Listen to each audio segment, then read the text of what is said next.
G'day. My dilemma is this. I'm going overseas in a couple of weeks' time and I need to take a camera. Now already I've got 4 different cameras. I've got this Lumina 920 and the camera on here is not too bad. The video is quite good. Then I've got this Kodak C1013, a few years old, cheap camera. Pictures are quite nice. Video, yeah. Then I've got this one. This is really quite cool. It's a Canon SX1, a few years old. Pictures are really quite good. The video is high def, 1080. It's a quite good camera.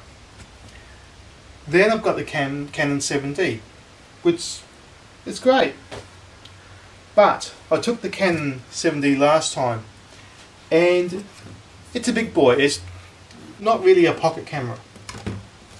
And then on top of that, I had to carry this extra lens. So it was, last time I took it, it was a pain in the ass.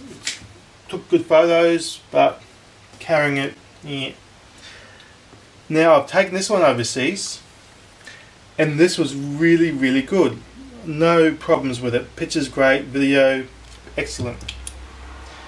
I took this one overseas a few years back, and the images weren't too bad, but it just really felt like it wasn't the camera to take.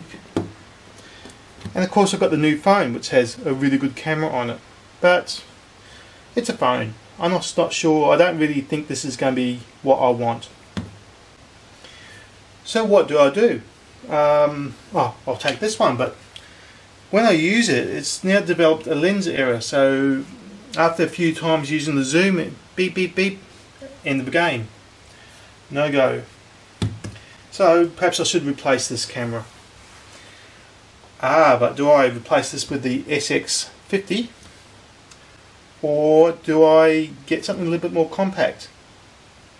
Now when I looked at the SX50 to replace this one, it's a 2012 model, it's a year old, and it doesn't have the latest and greatest when it comes to video tech. So do I then maybe go to a Panasonic or Sony that have just released new cameras this year that apparently are really good with video as well as photo? I had another option. This Canon SX280, brand new camera from Canon, 20x optical, 12 megapixel. Feature spec, it's a little bit better than the SX1, but it's a compact camera, so really it's just another one of these. So how's it going to stack up to my little compact SLR, the SX1? Well, I bought this on the pretense that the stills aren't going to be as good, but the video should be better. And after testing, I was a little bit surprised.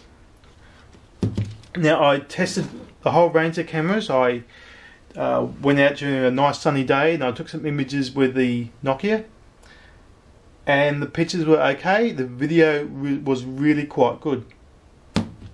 Then I took some pictures with this. Nice sunny day, images really quite good, noticeably better than what the Nokia is. The Nokia in the way of phones have really good cameras, but it's a phone. Pictures of this was quite remarkable for what it was. The video, well, it's crap. Actually, the video on this is more than crap, it's useless. Then I took some images on this, and they were good. They were a little bit better than the Kodak. Not a lot better, a little bit better. And then I took some video, and the video was really quite nice. Then I used the SX1, and I could say that the images were just as good, if not a fraction better, than the SX280.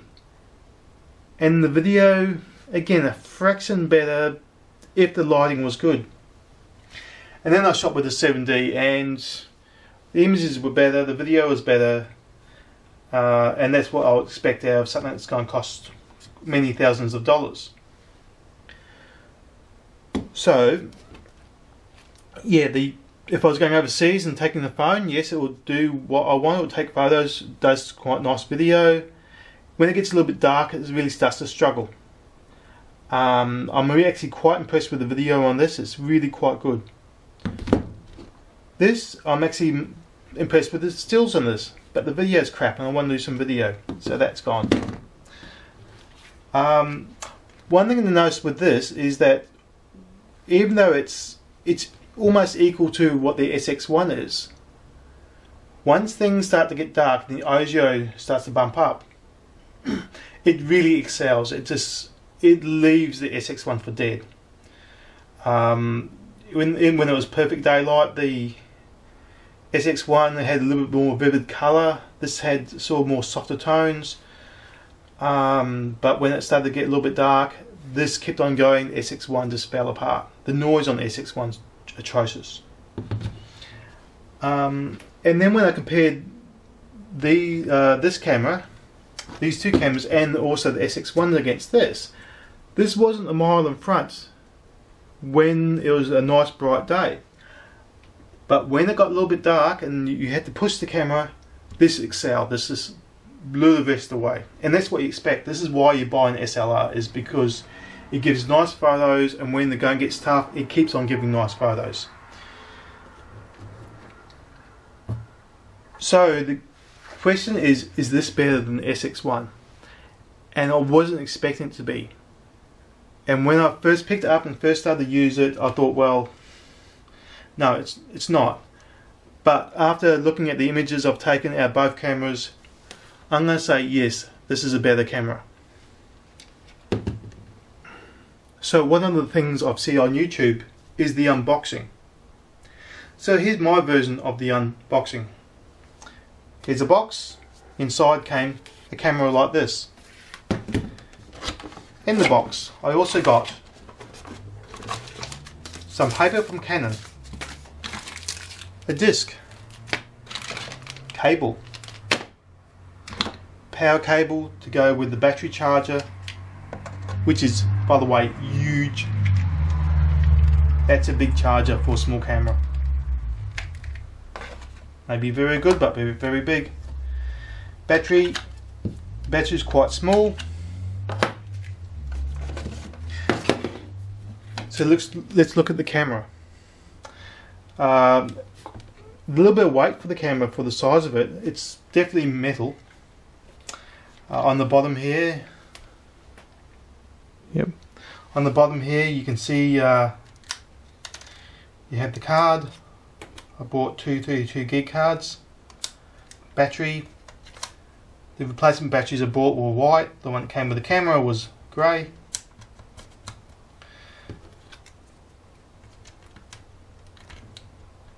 Try it the right way.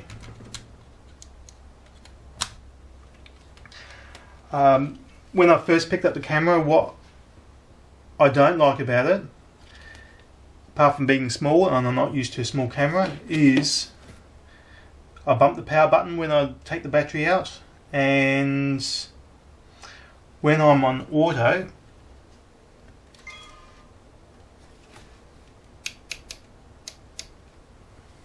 and it's dark, the flash pops up. But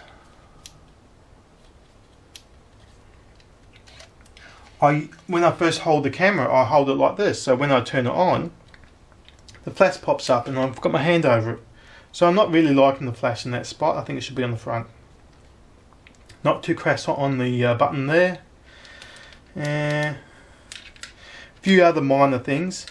But one thing I did notice was that because I have several different types of Canon cameras, I found the menu quite easy to use. It was in some ways similar to what I was used to. Now this is a basic review, so I'm not going to go into all the features of it.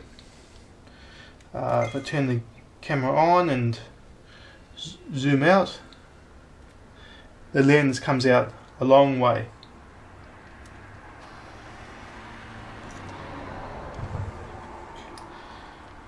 Okay, there's my basic review of the Canon SX280.